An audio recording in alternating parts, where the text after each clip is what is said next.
Hour 3, Big Sil's National Football Show. I just got a great text from my boy Ice Cube.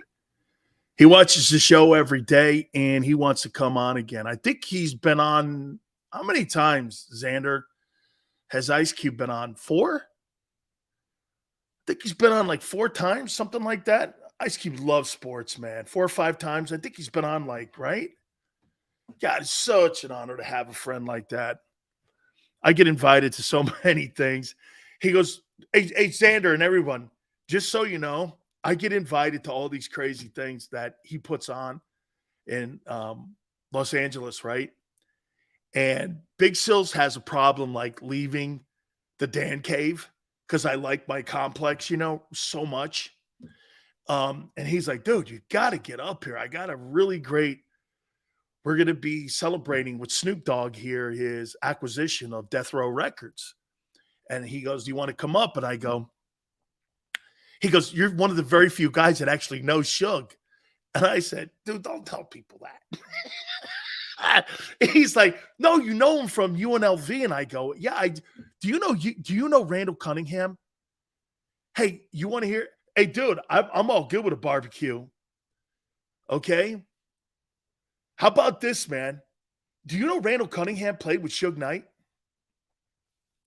Randall played with Suge at UNLV. Yeah. Suge was a defensive tackle, and I think they were Mountain West, if I'm not mistaken. Oh, boy. You have no idea. Suge was playing with the Rams. Let me get here. Here's the Suge Knight story. Oh, and by the way, his college coach and I did a lot of work in Las Vegas, Harvey Hyde. And you know what his nickname is really?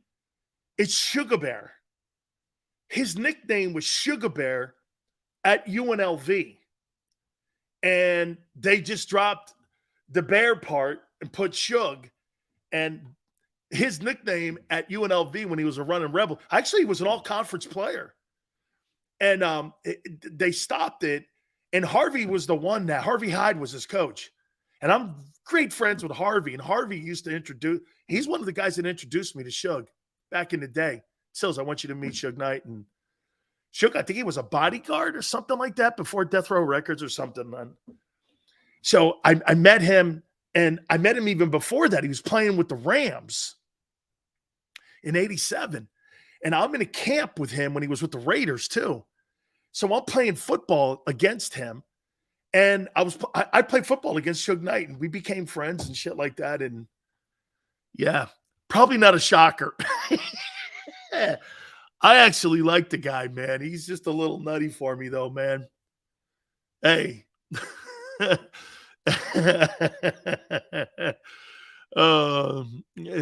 he was. Yeah, artist Suge Knight was on the Rams, 1987. He was a Ram. By the way, guess who else was on the Rams? Big Van Vader, the wrestler. Vader was on the Rams. Leon White was an offensive guard coming out of Colorado, and he played with the Rams too. I don't know how long he played, but Big Van Vader was a Los Angeles Ram too. I knew him very well. Sills, you killed Tupac. Thank you, Sean. Never met him. Never met Tupac, but if you guys follow me on Twitter, you know that Ice Cube follows me, and so does Luther Campbell. And those two guys are dear friends of mine. And Luther's a friend of mine to this day, man. I know. Today was a good day. I love Cube. Vader was just absolutely insane. By the way, NFL Coach of the Year, we're going to talk to our friend Barrett Brooks here in a couple minutes here at around 5:10. Mystery solved. Sills offered Tupac. There you have it, folks. Oh, I was at that fight, though. I was at that Tyson fight. My wife and I went to that fight.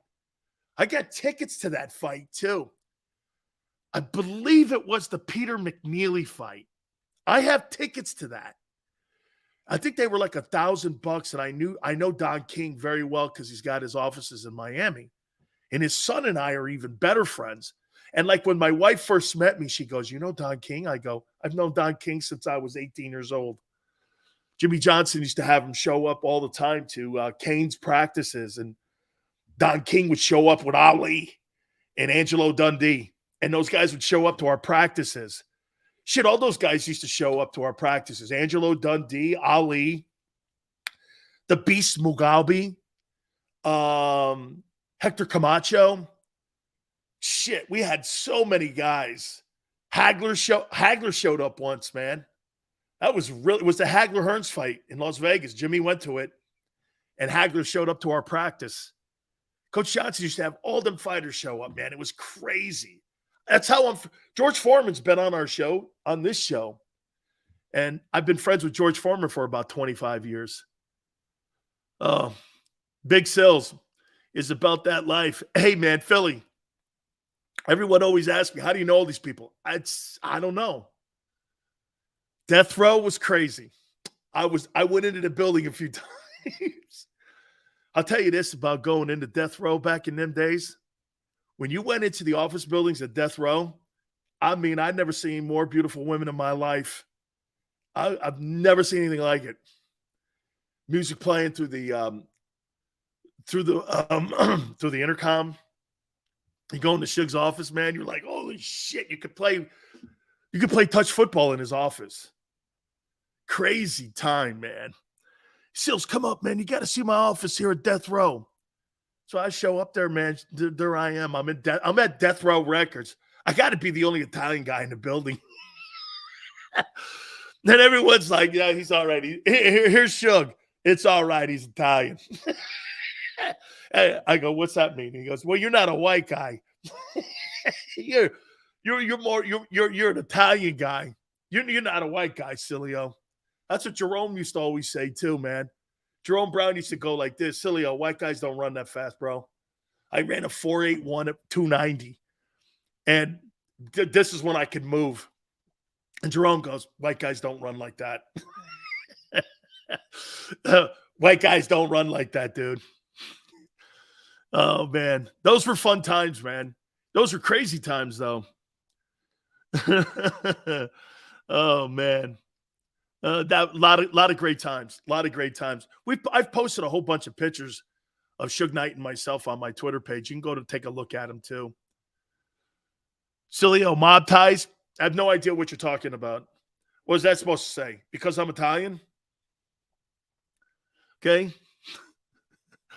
Seals, you can come to the cookout anytime. Sean, thank you for the invite, brother. Vanilla Ice is actually a Miami guy. I think my wife went to high school with him at Richardson High School in Texas. She said she thinks he went to school when she was there. My wife's from Texas, and I met her when I got to the Cowboys. And so she goes, I think Vanilla Ice. I go, he lives down in South Florida now, man. He's a big Hurricane fan. Anyway, all right. So until we get to Barrett Brooks, hopefully we catch up with him real soon. Napoleon pizza, authentic from Naples. It's kind of thick crust, though, right? I'm a thin crust guy. You have to touch your nose, right? Yeah. Still the Tony Soprano of football. What's that mean? 2 Live Crew? Nate, one last 2 Live Crew story. So my folks are like very Italian. My aunt, I grew up in an Italian household.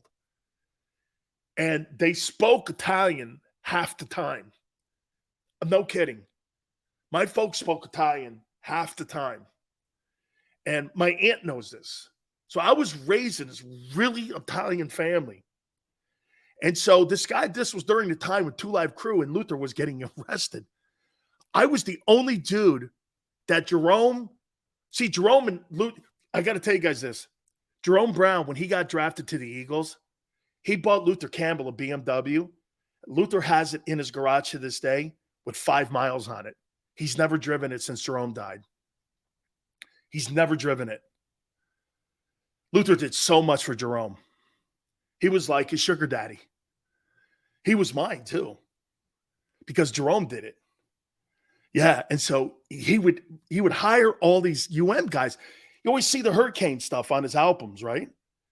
And so he would hire the Hurricane guys to do like security for his events down in South Florida or anywhere in the South, like Georgia or New Orleans.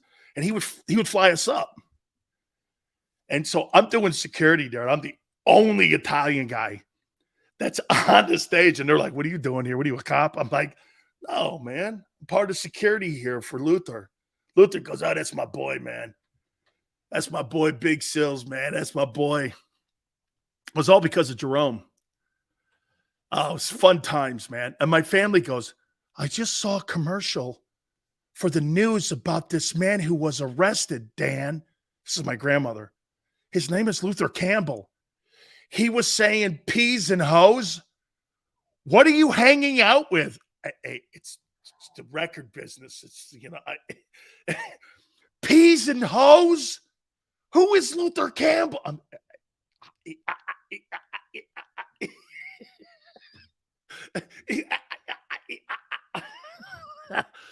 I couldn't tell my grandmother saw the guy finally on the news and they were ripping Luther. He was getting arrested all the time. We were like always having to get him bailed out.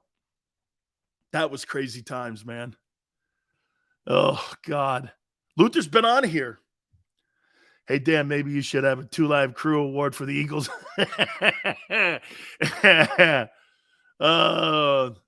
Hey, Brooks is late because he's chasing down goats on his horse farm.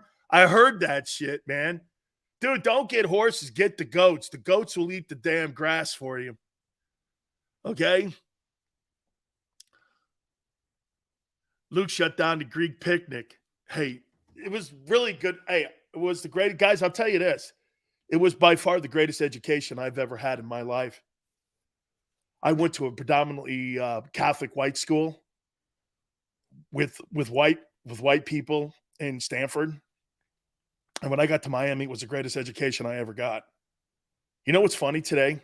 I see what's happening in Philly, that cop and all that stuff and everybody and what they're doing. You know, the greatest place I ever had and the best freedom I ever had was being in a locker room with my teammates. Because everything, you could say anything you want, didn't matter. And nobody held you accountable for maybe saying something dumb. My problem's been outside the locker room. See, people always go, it's a microcosm of society, a locker room. It's not true. It's not true. We're taught racism as we get older. When I was a kid and I was really young, I didn't know the difference between black and white. That was taught to me. And when I got to my locker room and I got to play with professional football, it had nothing to do with race. It had nothing to do with anything. Sexuality, religion, politics. It had everything to do with one goal, winning. And that was the best thing about being in a high school, college, professional locker room. There was one goal. That was to win. And we all knew the only way to win is that we had to do it together. We can't do shit in this country together. The only place, and it's why people gravitate to sports, because you got 25 or 53 men that have to make something happen. And they have to work together. You have to work together. Look at the Eagle guys. How much they enjoy going to work at the NovaCare Center every day. That's one thing that's been evident this year with that Eagle team.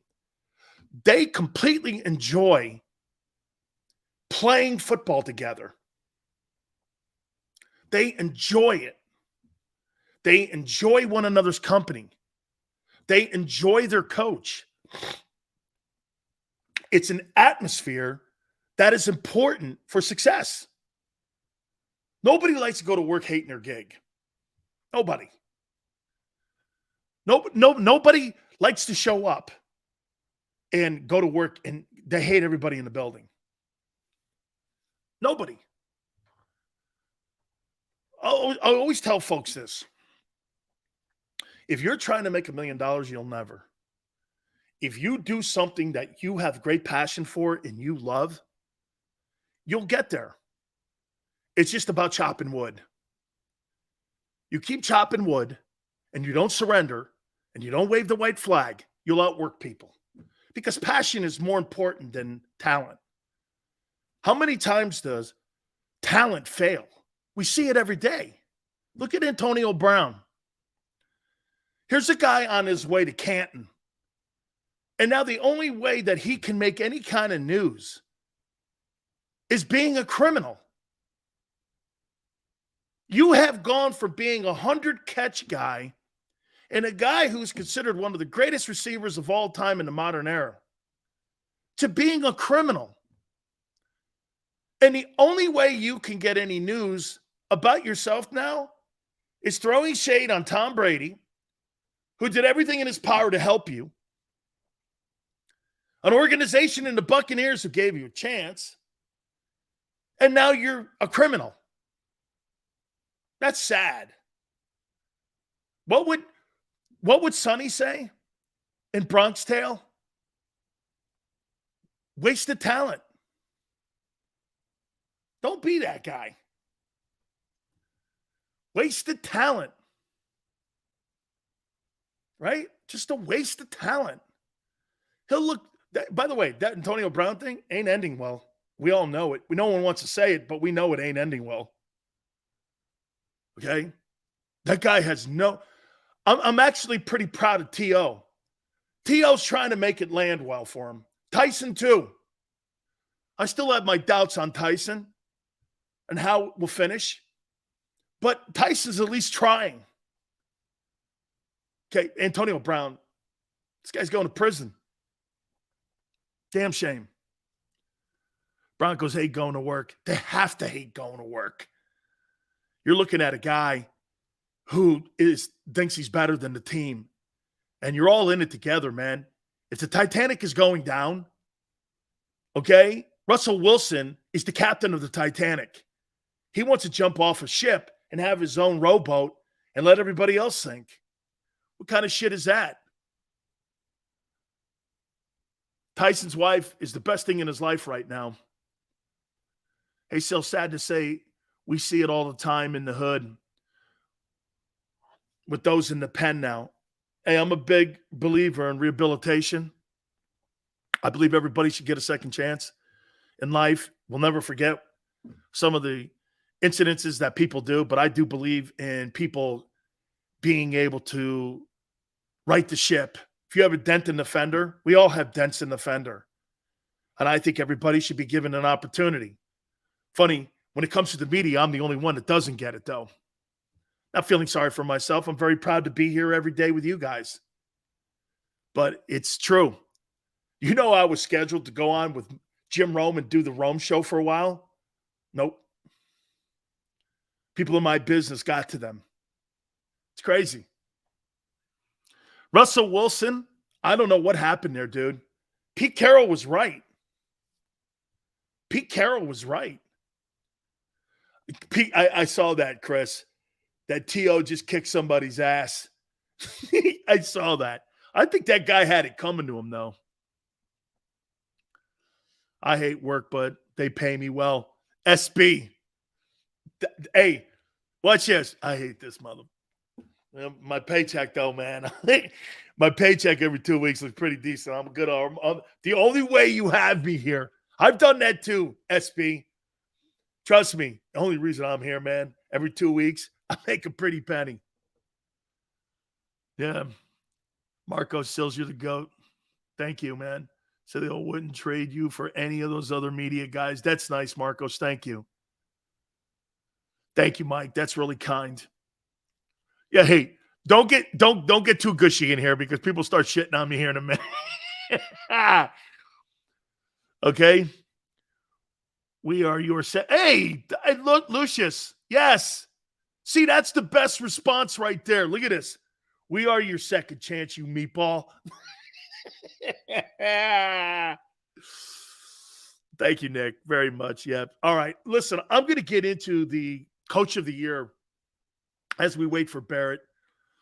I know Barrett's got something to do. Hopefully we're able to catch up with him. If not, that's cool. By the way, coaches that are on the hot seat, according to Vegas and Atlantic City, who could be the next coach is fired. Let's get into the coach of the year. Here are the candidates for the coach of the year.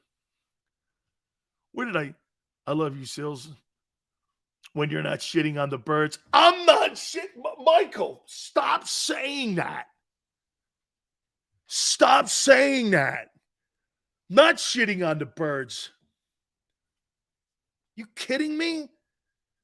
Michael, this is the fun is funnest. This is the best time I've had talking to people in sports in 10 years. In 10 years.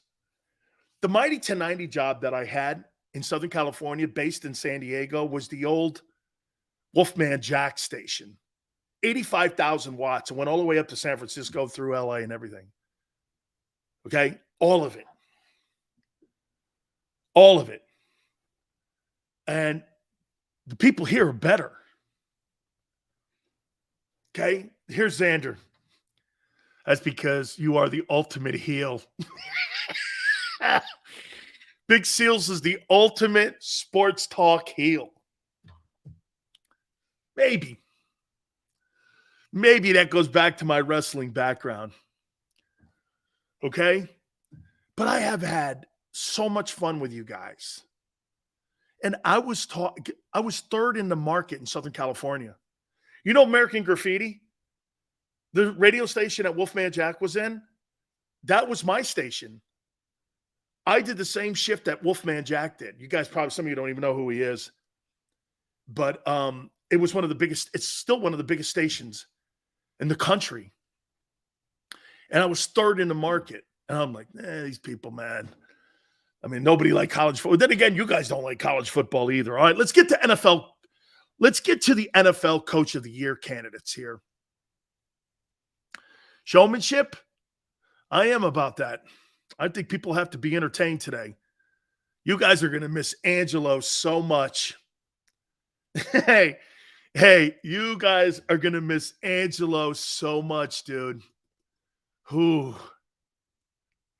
Yeah, Barrett's probably tied up in the NBC studios. It's cool, man. If he's not here, like I tell you guys this all the time, Big Sills doesn't need guests. I want guests. Okay? So if he shows, watch this. Yeah, it shows, he shows. He's my guy. We had a great me and Barrett, for the first time, I learned how to FaceTime. So we were FaceTiming the other night. I love that guy. 12-year veteran. Played his ass off. Man, I really love Barrett Brooks. And I mean, I do. I love D Gunn a lot, too. Rob? I'm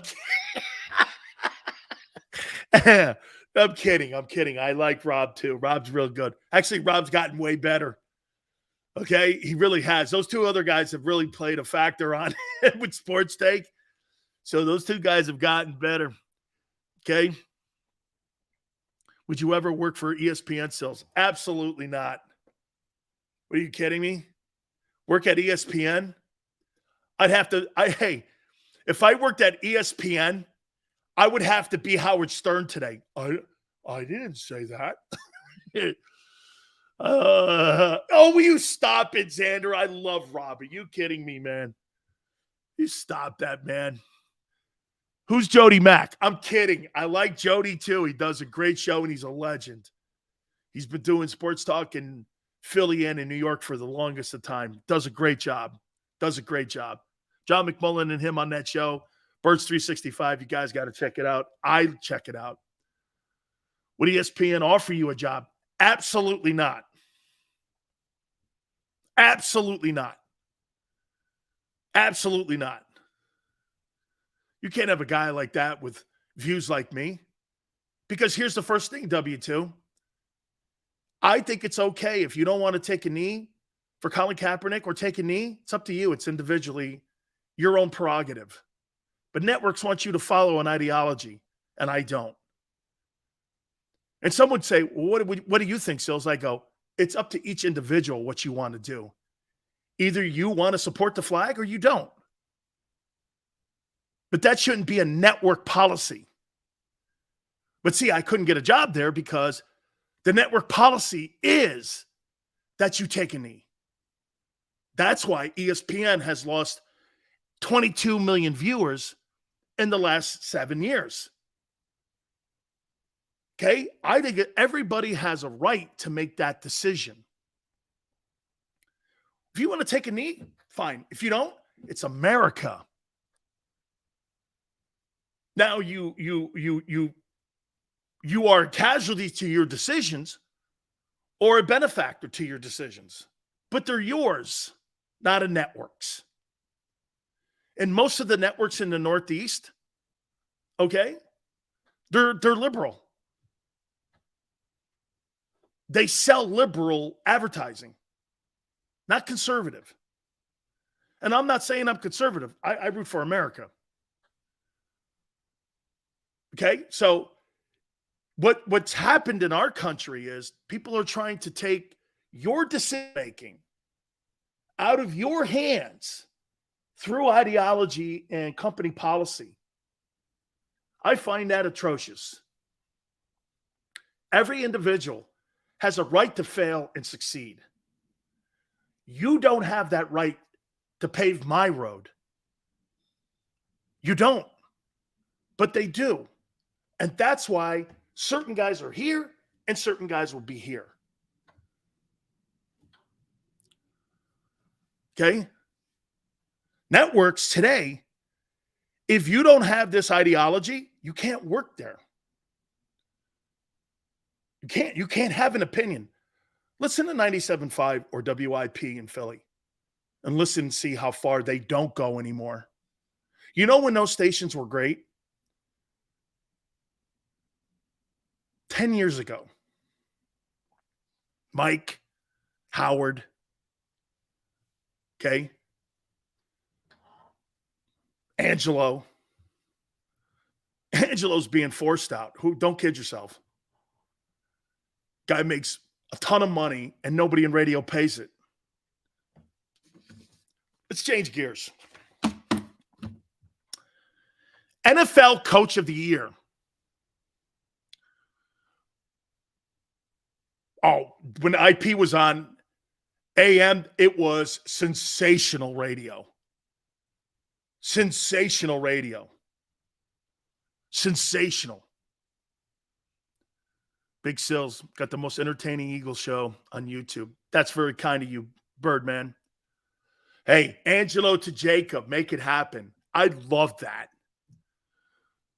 You guys still got Pauly Shorta over there, right? Running them stats. He had some good stats today. We kind of lined up right.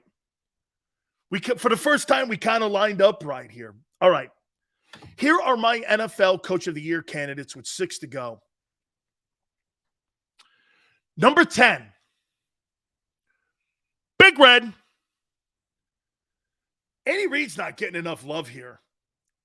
When you bring up the NFL Coach of the Year and Big Red's not in it, Andy Reid loses Tyreek Hill. Their team's better this year. They're 9-2. And because it's Andy and it's Mahomes, you get no credit for that.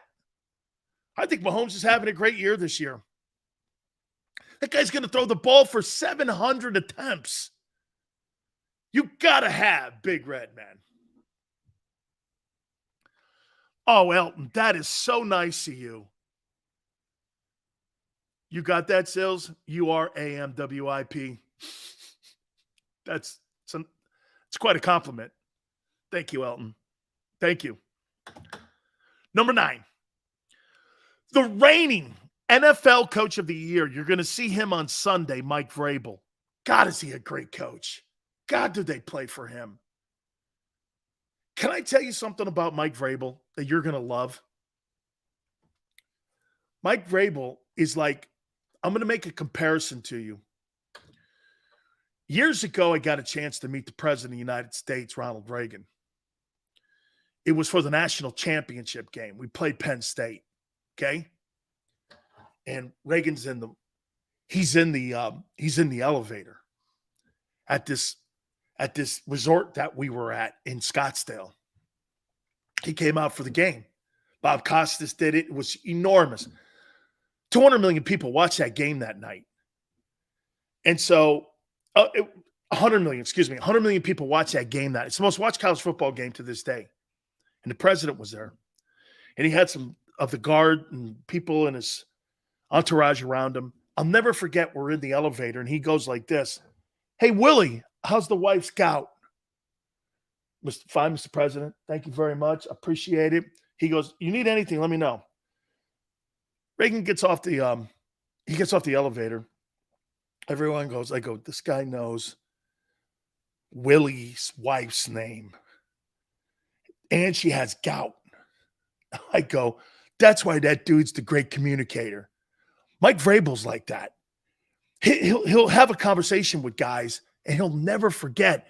He like stores it away. Hey, how's the kids doing? Hey, how's the wife and her sister doing? And players respond to that because it shows that you give a shit about them personally.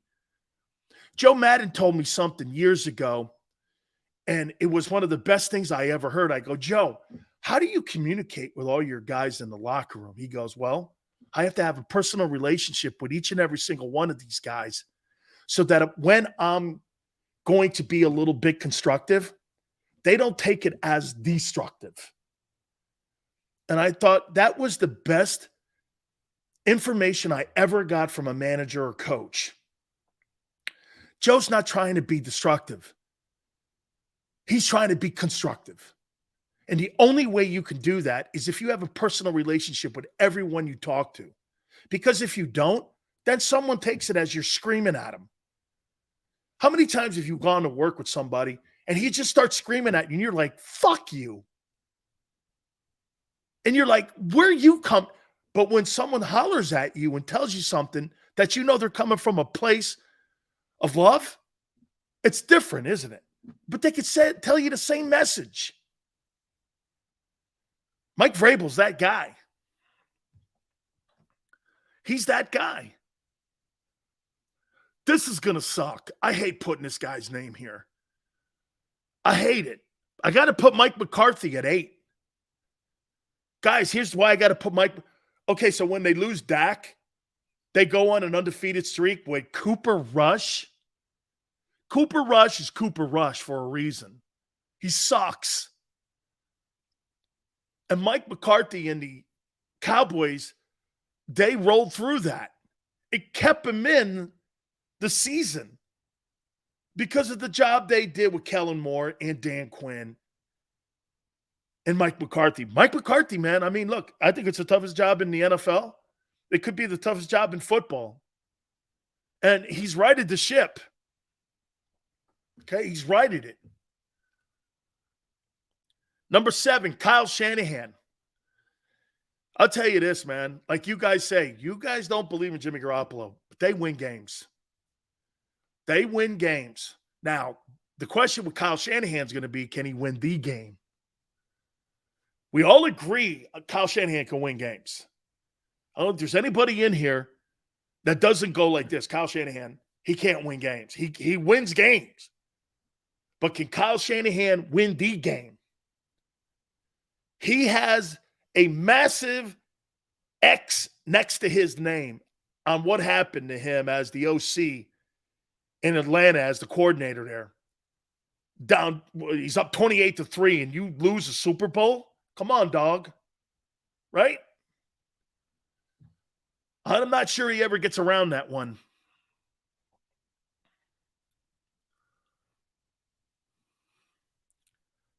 Number 6, I've been impressed with Kevin O'Connell from the Vikings. He's taken Mike Zimmer's team and made him viable. They're 9-2. I get it. You know what the problem that I do have, though, with the Vikings? How many people would go like this? Vikings have a great record, but I don't believe they're physical. Do you think that's a fair statement about the Vikings? You guys think the Vikings are physical? I don't. I balk at saying that they're soft, but would we not go like this? Okay, will we not go like this? They just don't seem tough. Drew, thank you. Very kind of you, man. Okay?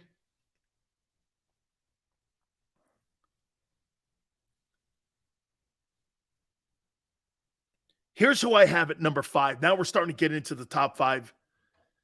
Here's where we are with 6 remaining. My top 5 NFL Coach of the Year candidates.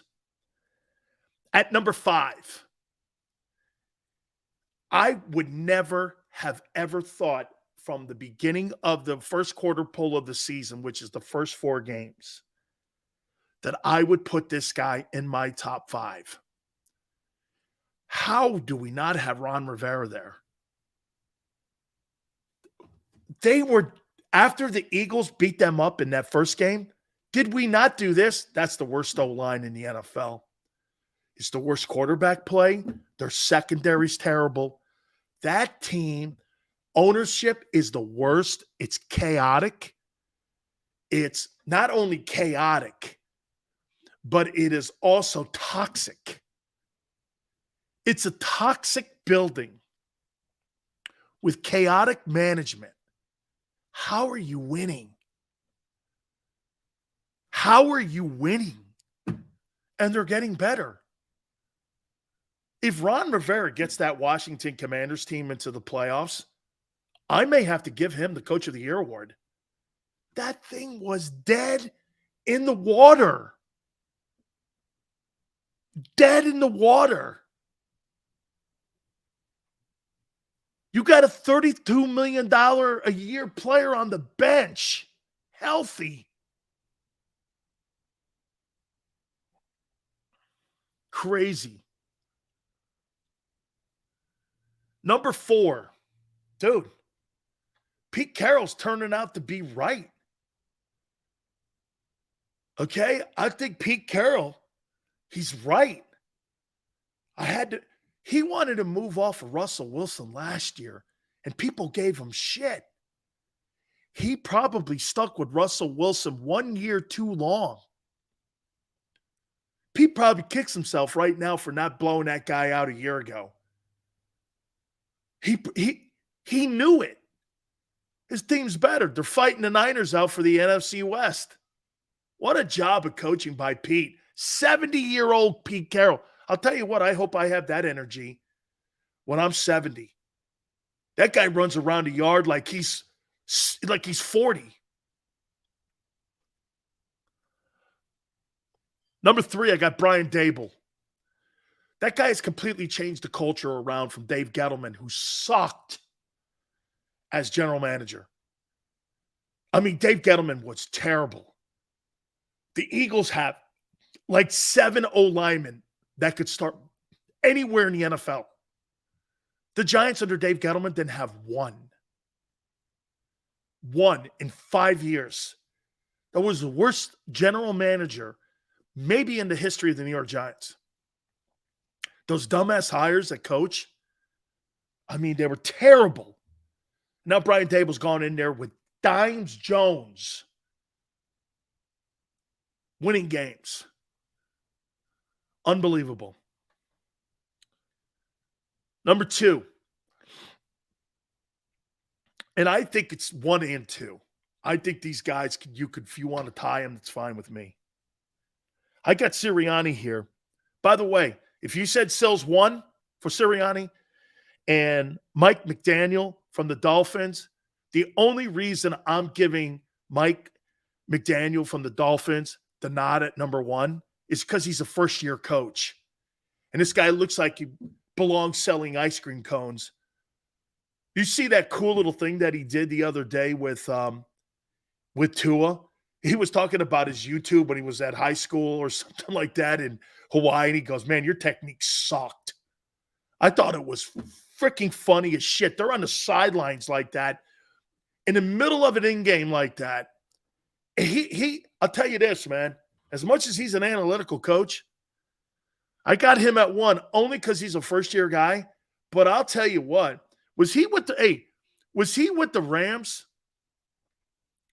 Was that guy the OC with the Rams? Was he with the Rams? Is that where he comes from? Because they miss him. Okay? No, that was the Vikings head coach. Where did this kid come from? Because, boy, I'll tell you, man, he has been – he came from San Fran. San Fran, he came from Kyle Shanahan. Dude, I'll tell you what, man. Mike McDaniel, I love this guy. He sits on the sideline. He goes right over to Tua. He goes, I was bored. It was 3 o'clock in the morning. In the middle of the game. I was bored and shit. You sent me all your YouTube stuff. I thought it was hilarious. By the way, I watched you. Something to do with Trent Dilfer. He goes, by the way, you sucked. Your technique sucked. And Tua just looked at him and went, hey, the guy won national championship at Alabama. He goes, man, that technique just sucked. And I'm sitting there. You see what I'm talking about? Personal relationships, though? And how important that shit is? Most coaches can't walk over to a guy and go, hey, you sucked in high school, man, without someone going, hey, who the fuck are you? Instead, Tua's laughing. Because you know why? For the first time, Tagovailoa has had a coach since Saban go, I believe you. I believe you. And when you look someone in the eye and tell them that, they know when you're flinching. Brian Flores flinched how many times to Tua? Never bought into the guy. He wanted Watson. It's okay. I get it. And my only issue with Tagovailoa is his health. I'm not bought he can play 10 years. I got Sirianni too. Nick, my only problem with Nick, and again, let me quantify this when I say this to you guys. Nick Sirianni is a lot like Dan Sileo. His passion and his emotions are his greatest asset. They're also his worst. I think he gets too emotionally amped up. Like this week for A.J. Brown, I don't need an amped up coach. I need a level-headed coach because A.J.'s going to be jacked up. And you need to keep that player's emotions in check. A.J. is going to have so many emotions because you know what they told him? Now, he never wanted to leave Tennessee. He loved Tennessee. Ask him, he'll tell you numerous times. He didn't want to go. But when they kept offering him less, his agent kept putting up bigger money, and the Titans kept coming back with less dough. So your coach has to keep you grounded. Nick doesn't. I think Nick struggles with that still because he's an emotional guy. He's genuine now. That's why you don't kill him too much with it, because you know why? It's coming from a place of him being genuine. It's okay. I'd rather have a guy fail who's genuine than a bullshit artist. Because I hate that guy. The one guy who tells you something, and as soon as you walk out the room, he didn't really mean it, and he's telling somebody something completely different. Those are the worst people on the planet. I hate those people. I got very few people in my circle of life like that, where to me, I love genuine folks. Hey, Sil, you know what? My wife tells me to go to hell every day. So does my kid. But you know what? They tell me the truth every day, and they're my biggest fans, and so does my aunt. So does Zan. I love people like that. That's why I kind of like you guys. I hate yes people. Always been a problem for me. Women, bosses, yeah, Dan, yeah. And everyone in my business, in the radio business, is a bullshit artist, believe me. Seals, get your singing voice ready. 23-20, baby. Titans, Sunday. How you doing? Titans on Sunday, baby. All right, let Big Seals take a timeout. I do want to hit on some of these awards that came out for coach and for players of the month. I want to hit on that. College football is also expanding to 12 teams in 2024.